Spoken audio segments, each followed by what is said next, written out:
تو یہ بیچارے لڑتے رہے، وہ سامنے والے جو ہے وہ بھی لڑ رہے تھے، لیکن ان کے پاس امریکنز آ گئے، انہوں نے کیا کہ وہاں کے لوگوں کو اسکالرشپ دے، کسی کو یورپ بھیجا، کسی کو آسٹریلیا اور یو ایس اور کینیڈا. اب اس طرف والے جو سامنے والے لوگ تھے ناردرن الائنس والے، ان کے پاس تو پی ایچ ڈیز کی بھرمار ہے، ان کے پاس ہے نہیں. تو میں نے ان سے کہا کہ دیکھیں میں آپ کو آپ کے چند ہزار بچے لوں گا انشاءاللہ، پروگرام کا نام نخلا ہوگا، ہم ان بچوں کو ٹرین کریں گے، ہم آپ کو واپس دیں گے 25 سال کے اندر. ٹھیک ہے، ڈیل ہو گئی. اب میں نے سوچا کہ یار میں نے بچے ڈیولپ کرنے ہیں، تو کوڈ تو ان کا ویسے ہی ہے ماشاءاللہ افغانستان کے لوگوں کے اندر، پھر کیریکٹر ڈیولپ کرنا ہوگا اور کانفیڈنس ڈیولپ کرنا ہوگا. اب میں نے کہا کہ کانفیڈنس ڈیولپ کرنا تو آسان ہے، کیریکٹر ڈیولپ کرنا مشکل ہے. تو میں ایسا کروں کہ میں جا کے بچے ہی وہ اٹھاؤں جن کے کیریکٹر ٹریٹ جینیٹکلی بہت اسٹرانگ ہو، تاکہ میرا کام آسان ہو جائے. لوگوں نے مجھ سے کہا کہ پھر کیسے؟ میں نے کہا میں بتاتا ہوں. میں نے ان سے پوچھا طالبان سے، یہ بتاؤ کہ سب سے زیادہ لڑائی کہاں ہوئی ہے؟ کچھ علاقے ایسے تھے کہ جہاں لڑائی ہوئی اور وہ بیچارے نہیں سسٹین کر سکے، پلینز سے فلانا تھا. کچھ علاقے ایسے تھے پہاڑوں میں کہ جو لڑائی ہوتی رہی 20 سال ہوتی رہی. کچھ ایسے علاقے ہیں افغانستان میں جہاں امریکن جو ہے نا طلعت صاحبہ، جہاں امریکن پہنچ ہی نہیں سکے. جب مرد بھی کھڑے ہو سکتے ہیں، عورتیں بھی کھڑی ہو جاتی ہیں، تو اس سے نیند چلی جاتی ہے. آپ بھی کھڑے ہو کے دیکھیں تو نیند چلی جائے گی. کوئی بات نہیں، میں بھی کھڑا ہوتا ہوں، ایسا کوئی مسئلہ دل پہ نہ لے. جاؤ کہ میاں کھڑا ہو رہا تو آپ بھی بے کھڑے ہو سکتے نہیں، یعنی وہاں سزا لگے گی، اس سے چل جائے پیچھے. تو اب ایسا لگے گا تھوڑا سا ریلیکس ہو رہی. تو میں نے ان سے پوچھا کہاں لڑائی زیادہ ہوئی ہے؟ کچھ ایسے علاقے ہیں جہاں امریکن پہنچ ہی نہیں سکے. اتنا انہوں نے لڑائی کی، اتنا انہوں نے مارا کہ ان علاقوں میں اوپر سے بامبنگ کر کے چلے جاتے تھے، لیکن گھس نہیں سکے. ٹھیک ہے، میں نے کہا وہ علاقوں کا مجھے بتائیں کہاں ہے. اور وہ کہیں کہ وہ تو بہت ریموٹ ہے. میں کہا ریموٹ ہے کوئی بات نہیں، وہ وہاں سے میں بچے اٹھاؤں گا. کیونکہ جن لوگوں نے اتنی لڑائی کی ہے، اس کا مطلب ان کے اندر شجاعت ہوگی، حمیت ہوگی، ایمان ہوگا، تقویٰ ہوگا، توکل ہوگا، ریزیلینس ہوگی. تو جب ان کے بچے ہم لیں گے تو پہلے ہی تو کوالٹیز ان کے اندر ہوگی، تو محنت کرنا کم کرنی پڑے گی محنت. اب مجھے پبلک وہ کر دی ہے، کیا کہتے ہیں پٹیاں پڑھا رہے ہیں. نہیں وہ تو بہت ریموٹ علاقے ہیں، تو پہنچنے میں گھنٹوں لگ جاتے ہیں، دنوں لگ جاتے ہیں. میں کہا گھنٹے لگتے ہیں، لگنے دو یار، یہ تھوڑی سی مشقت ہے، ختم ہو جائے گی. لیکن بچے تو مجھے وہی چاہیے. اسی لیے ہمارے بچے جو ہے ریموٹ پہاڑوں میں رہتے ہیں افغانستان کے، پکتیا، خوست، پکتیکا، ایسے ایسے علاقے میں. سوچا کہ چھپنا ہو نا، قسم سے یہاں آگے چھپ جاؤ، آپ کو کوئی ڈھونڈ ہی نہیں پائے گا، اتنے ریموٹ علاقے. اور رول یہ ہے کہ ہر گھر کوئی لائن نہیں لگے گی پیسے لینے کے لیے. آپ ہر گھر میں جائیں گے، ہر مہینے پیسے دیں گے، ان کے احوال لے کے آئیں گے، اور 100% ان کی نیڈ ہم پوری کریں گے. اگر میڈیکل پرابلم ہے تو ہم پورا کریں گے، فلانا پرابلم ہے تو ہم پورا کریں گے، ہم کریں گے، ہر گھر میں جائیں گے. اب ہم پہنچے یہ جو ہے پکتیا میں ایک بہت ریموٹ علاقہ ہے، اس کا نام ہے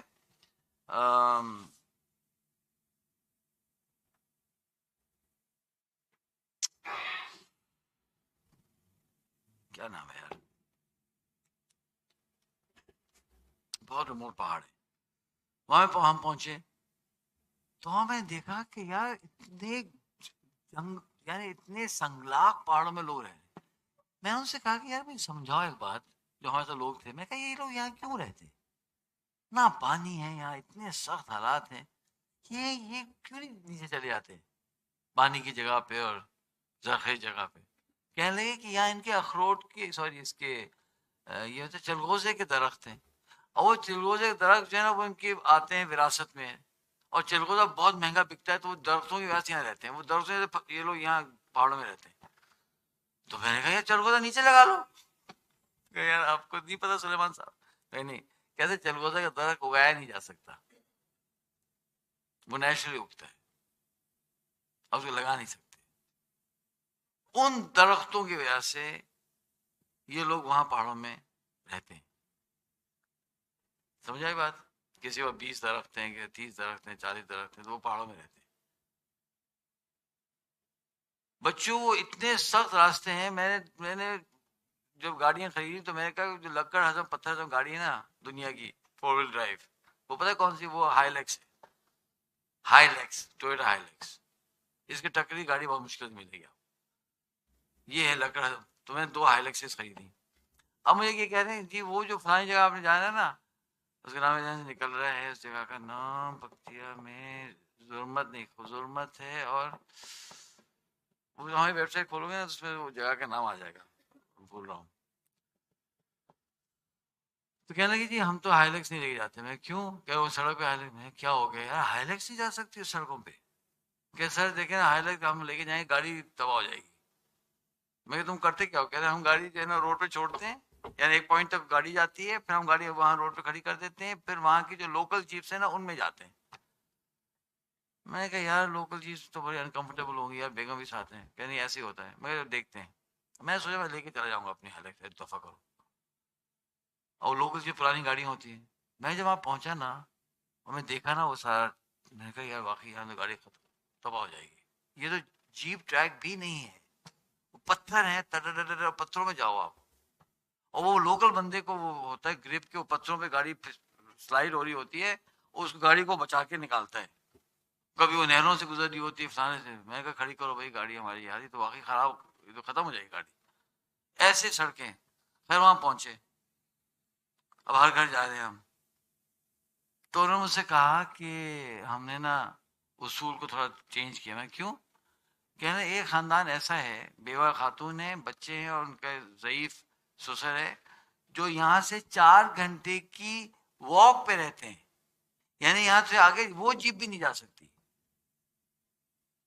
تو میں کہا پھر کیا ہو؟ کہنا جی چونکہ بھابھی تھی تو اس لیے ہم نے ان کو بلایا ہے، تو وہ بیچارے چلنا شروع ہوئے 4 گھنٹے پہلے، وہ پہنچنے والے ہیں.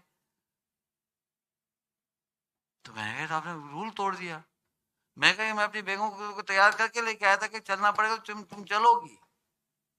ہم تو تیار تھے چلنے کے، ہم 4 گھنٹے چل کے جاتے، 4 گھنٹے چل کے آتے. اب وہ بیچارے چلتے ہوئے آئے مسکین، ایک خاتون، چھوٹے چھوٹے بچے، وہ اپنے پیمنٹ لینے کے لیے. اور ضعیف بندہ ڈنڈے کے ساتھ آیا اور وہ انہوں نے اپنی پیمنٹ وغیرہ لی، خیریت بتائی. کہنا ہم کو جانا کیوں کہ اندھیرا نہ ہو جائے. اسی وقت ہمارے سامنے آئے، تھوڑی دیر بیٹھے اور جو ہے نکل گئے. اتنے ریموٹ علاقوں میں رہتے ہیں وہ لوگوں نے. تو بھائی ڈاکٹر تو دور کی بات ہے، گاڑی نہیں دیکھی ہوتی ہے اور چیزیں نہیں دیکھی ہوتی ہیں، تو وہ پہاڑوں نے نا ان کی وہ نیچر کو پریزرو کر لیا. وہ اسی طرح سے رہ رہے ہیں جیسے 400 سال پہ رہتے تھے. وہی ان کے اندر ایمان ہے، وہی ان کے اندر جذبات ہیں، وہی ان کے اندر یعنی انکرپٹڈ لوگ ہیں، وہی ان کے حیا ہے.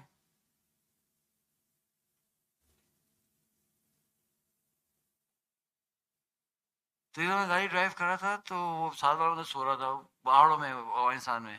میں اکیلا تھا، ہم دو تھے صرف. اب میں دیکھا دور سے نا کوئی خاتون چلتی آ رہی سڑک پہ. تو میں چلاتا رہا، جب قریب پہنچا تو کوئی لڑکی تھی. اس نے جیسے گاڑی دیکھی نا وہ پیٹ کر کھڑی ہو گئی.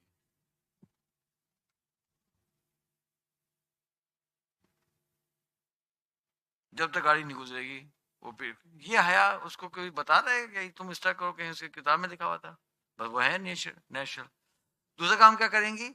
پیٹ پہ کر کے بیٹھ جائیں گے ایسے نا، ایسے، جب تک گاڑی نہیں گزرے گی بیٹھے رہیں گی. اتنی حیا ہے. تو ہمارا تو کام آسان ہو گیا، ایسی بچی ہمارے پروگرام میں آ گئی، ہمیں تو کوئی سبق پڑھانے کی ضرورت ہی نہیں ہے. اور جو سب سے مشکل کام ہے وہ کیریکٹر ڈیولپمنٹ ہے. ان سے جب ہم بچوں سے بات چیت کرتے ہیں نا کہ تم بتاؤ تم کو کیا بننا ہے، ملا بننا ہے، مجاہد بننا ہے، اللہ کا بندہ بننا ہے، تو گریٹ ایمبیشن کیا ہے؟ جہاد کرنا ہے، شہید ہونا ہے. میں نے کہا لو بھائی یہ تو پہلے سے کنڈیشن ہے، بچے چھوڑ دیں ان کا ویژن کرنا، وہ پہلے سے ویژن بنا ہوا ہے. پھر وہ اپنے آگے بتاتے ہیں بچی آئی جوتا لے کر. بتائیں کیا جوتا لے کے کیوں آ گئی؟ چھوٹی بچی نا، جوتا مجھے دے رہی ہے. میں بتائیں کیوں جوتا لے کے پھر رہی ہے؟ تو پتہ چلا کہ اس کے والد کا جوتا ہے جو شہید تھا نا، تو ماں نے بھیجا تھا کہ جا کے سلیمان کو دکھائیں اپنے ابا کا جوتا دکھاؤ جس میں وہ شہید ہوا تھا. تو پھر وہ جوتا دیکھ رہا تھا کہ وہ اچھی جوتے لے کے پھر رہی ہے.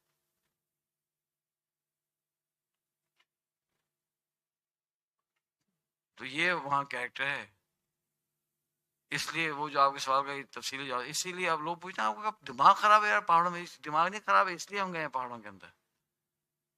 اور فزیکلی اتنے وہ اسٹرانگ ہوتے ہیں ماشاء اللہ سے، ان کے اندر ایک جذبہ ہوتا ہے. میں ایک کہانی سناتا ہوں، آگے چلتے ہیں، کیریکٹر کی بات ہے. میں گھر میں گیا تو بس میں 2 بیوائیں ہیں. اچھا. میں بیٹھا، میں پوچھا 2 بیوائیں کیسے ہیں؟ تو انہوں نے کہانی سنائی. ان کا ہوا یہ تھا کہ ایک 4 بھائی تھے تو ایک بھائی مجاہد تھا.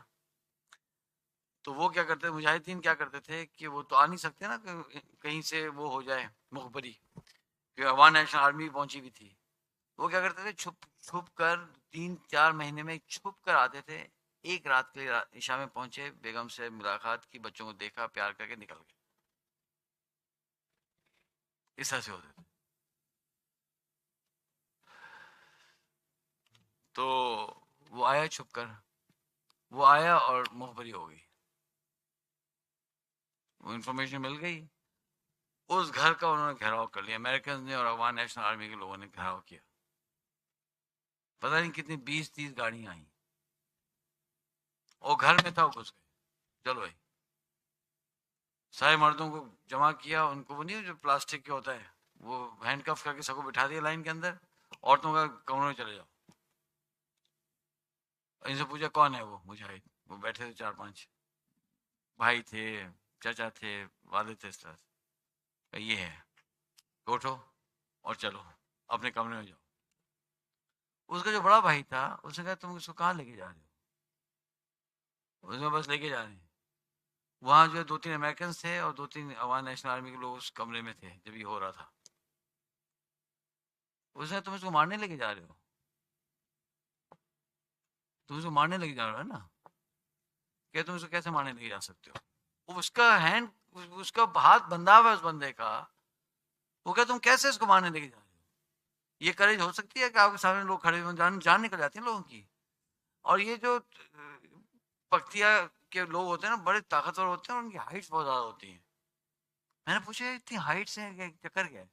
تو نے کہا کہ 2 لوگ افغانستان میں مشہور ہیں, 2 جگہیں جن میں ہائٹ زیادہ ہوتی ہیں, ایک پکتیا اور ایک جو ہے نا کندہار. 6'1", 6'2", 6'3" کامن ہے وہاں. تو میں تو ایسا لگتا ہے میں چھوٹا ہوں. اس نے کیا کیا, اس نے عثمان صاحب, اس نے وہ توڑ دیا بھائی. وہ کیا طاقت اللہ نے دی ہوگی یار فزیکلی, کیا غصہ اس کا ہے. اس نے توڑا ہے اور نہتے ہاتھوں سے حملہ کیا ہے کہ تم میرے بھائی کو قتل کیسے کر سکتے ہو میرے سامنے. وہ جو اس نے چھلانگ لگائی ہے نا ان کے اوپر, تو پہلا فائر ہوا. تو یہ تو پھر یہاں سے کوئی ایشو ہوگا نا, وہ کم آواز تو کوئی بڑھا دو یار. تو وہ فائر ہوا ہے, وہ پہلا شہید ہوا ہے. پھر اس کو لے کے گئے اور کمرے میں لے جا کے بیڈ روم میں مارتے تھے کہ فیملی جو ہے نا وہ ڈسٹرب ہو, ٹروماٹائز ہو جائے گی نا. اس کے بیڈ روم میں مار دیا تو وہ تو بیوی آ نہیں سکے گی بیڈ روم کے اندر. تو اس کو یہاں مارا, اس کو جا کے گھر میں شہید کیا. ایک رات میں 2 بیوائیں ہو گئی. لیکن کہانی تو سوچیں, ہاتھ بندھے ہوئے اس نے توڑ کے حملہ کیا ہے. کتنی جرت ہوگی, کتنی غیرت ہوگی, کتنی اہمیت ہوگی یار. ان کا بچہ ہمارے پروگرام میں ابھی کیا ہوگا, اور اس بچے نے دیکھا ہے, سن رہا ہے وہ بچہ اسی پورے کمپاؤنڈ میں ہوتے ہوئے فائرنگ ہو رہی ہے اور ہنگامہ ہو رہا ہے. ہم تو شاید کسی موقع پہ اللہ معاف کرے شاید کمپرومائز کر بھی جائیں کفار کے ساتھ. وہ بچہ کفار کے ساتھ کمپرومائز کرے گا کبھی؟ کرے گا کیا؟ میں نے اپنی کتاب دے دی گورنر خوست کو غلطی سے, توبہ. کتاب تو انہوں نے میرے پریزنٹ میں لے لی اور کہتے ہیں اچھا تمہارے دشمن کی زبان میں کتاب لکھی آپ نے. میرا ایسا دل ہو گیا, میں کہا بچوں اب یہ کتاب آئی نا افغانستان میں تو آنی نہیں ہے. میں کہا پشتو میں ٹرانسلیٹ کر کے لے کے آؤں گا بھائی, یہ تانا میں پھر نہیں سن سکتا. ہمارے دشمن کی زبان میں کتاب لکھی ہے. پینٹ شرٹ تو سوچنا بھی نہیں تم وہاں عثمان, دشمن کے لباس پہن کے تم آئے ہیں, وہ بھی پاکستانی. وہ پہلے مسئلہ ہے, شرافت سے داڑھی واڑی بڑھاؤ, شراکت میں ہو تو پھر تو چلو صحیح ہے, ایسے کوئی کام ہی نہیں کرنے. تو اس لیے وہ بچے ہمارے پروگرام میں. اس پروگرام میں 3 سال ہو گئے, 22 سال رہتے ہیں. اور ان بچوں کو بڑا کرنا ہے, ان کی شادیاں کرنی ہے, ان کو ڈاکٹر, لڑکیوں کو ڈاکٹر بنانا ہے, نرسز بنانا ہے, ان کو پاکستان لے کے آنا ہے, پاکستان میں سیٹل کرنا ہے, پھر واپس لے کے جانا ہے. اور میری نالج میں نہیں ہے کوئی ایسا پروگرام افغانستان میں اس وقت جو پورا کمپریہنسو لے کے چل رہا ہو. اور اللہ کے فضل سے 3 سال ہو گئے, 1 مہینہ بھی مس نہیں ہوا ہے کوئی ڈسٹریبیوشن. یہ تو فیصل عبدالعزیز کرتے ہیں, پورا پروگرام چلاتے ہیں. کہنے سلمان بھائی اس مہینے تو بہت مشکل ہے، پیسے نہیں ہیں، تو اگلے مہینے دے دیں ملا کر. میں خبردار یار ایسی غلطی کرنی نہیں ہے. وہ لوگ انتظار کرتے ہیں بھائی ہر مہینے، اور کمٹمنٹ بھی ہے. تو پیسے نہیں، میں حل بتاؤں، دونوں گاڑیاں بھیج دو.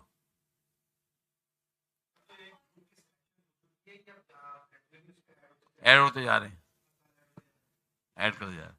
ابھی 3 پروونسز ہیں نا، 34 پروونسز ہیں، ہر پروونس میں ایک سیٹ اپ کرنا ہے پروگرام. 3 ہے ابھی، 31 پروونس رہتے ہیں انشاءاللہ. ڈاکٹر نہیں مل رہی، ڈاکٹر میں ایک عجیب مشکل ہو گئی بھائی، ڈاکٹر نہیں مل رہی یار، کہاں سے ڈاکٹر لے کے آئیں گے؟ طالبان نے کہہ دیا ہمیں تو افغانی ڈاکٹر چاہیے نہیں، ڈی ڈاکٹر. بھائی کیوں؟ اس لیے کہ اتنا کرپشن تھا پچھلے گورنمنٹ میں کہ ڈگریز بکی ہیں. وہ کہہ رہے ہیں افغانی ڈاکٹر نہیں، پاکستانی ڈاکٹر ہونی چاہیے، پاکستانی ڈاکٹرز کی بڑی ویلیو ہے. میں نے پوچھا پاکستانی ڈاکٹر سے، پاکستانی ڈاکٹرز نے کہا کہ جو افغان ڈاکٹر آ کے ہمارے ساتھ کام کرتے ہیں ان کی کمپٹنس اتنی لو ہے کہ سلمان صاحب صحیح کہہ رہے ہیں، یہاں افغان ڈاکٹر نہیں ہونی چاہیے. میں کہا چلو ٹھیک، مسئلہ نہیں ہوگا. ہم نے ڈاکٹر ڈھونڈنے کی کوشش کی، بھائی کوئی ڈاکٹر مل ہی نہیں رہی محرم کے ساتھ جانے کے لیے. کچھ ملی، محرم تیار نہیں ہے. ایک عجیب ہنگامہ. 8 مہینے ہم ڈھونڈتے رہے، ڈاکٹر نہیں ملی. اور وہاں سے پریشر آ رہا ہے، ڈاکٹر کب آئیں گی، ڈاکٹر کب آئیں گی. تو شکر ہے کہ ڈاکٹر رفجہ مل گئی، چلتی پھرتی کہیں. مطلب ایسا نہیں، مطلب کسی نے بتایا کہ ایک ڈاکٹر صاحب ہیں وہ تیار ہیں جانے کے لیے. تو پھر پچھلے سال میں نے شادی کی کہ بھائی چلیں اب ڈاکٹر. تو یہ نخلا کی برکت سے آئی ہیں، اب ان کا ٹریول ہونے والا ہے. تو یہ پورا وہ پروگرام کو رن کریں گے. اور جب یہ پہاڑوں میں جائیں گے نا تو ان خواتین نے پہلی دفعہ ڈاکٹر دیکھی ہوگی، پہلی دفعہ دے ول سی اے ڈاکٹر. لیڈی ڈاکٹر پہلا دیکھیں گے زندگی کی، یہ لیڈی ڈاکٹر ایسی بھی ہوتی کوئی. سالوں سے بیمار ہیں، کہتے نہیں ہم میلز کو نہیں دکھائیں گے، مر جائیں گے ہم میلز دکھائیں گے. نہ وہ خود دکھانا چاہتی ہے، نہ کوئی ان کو دکھانے دے گا، نہ وہ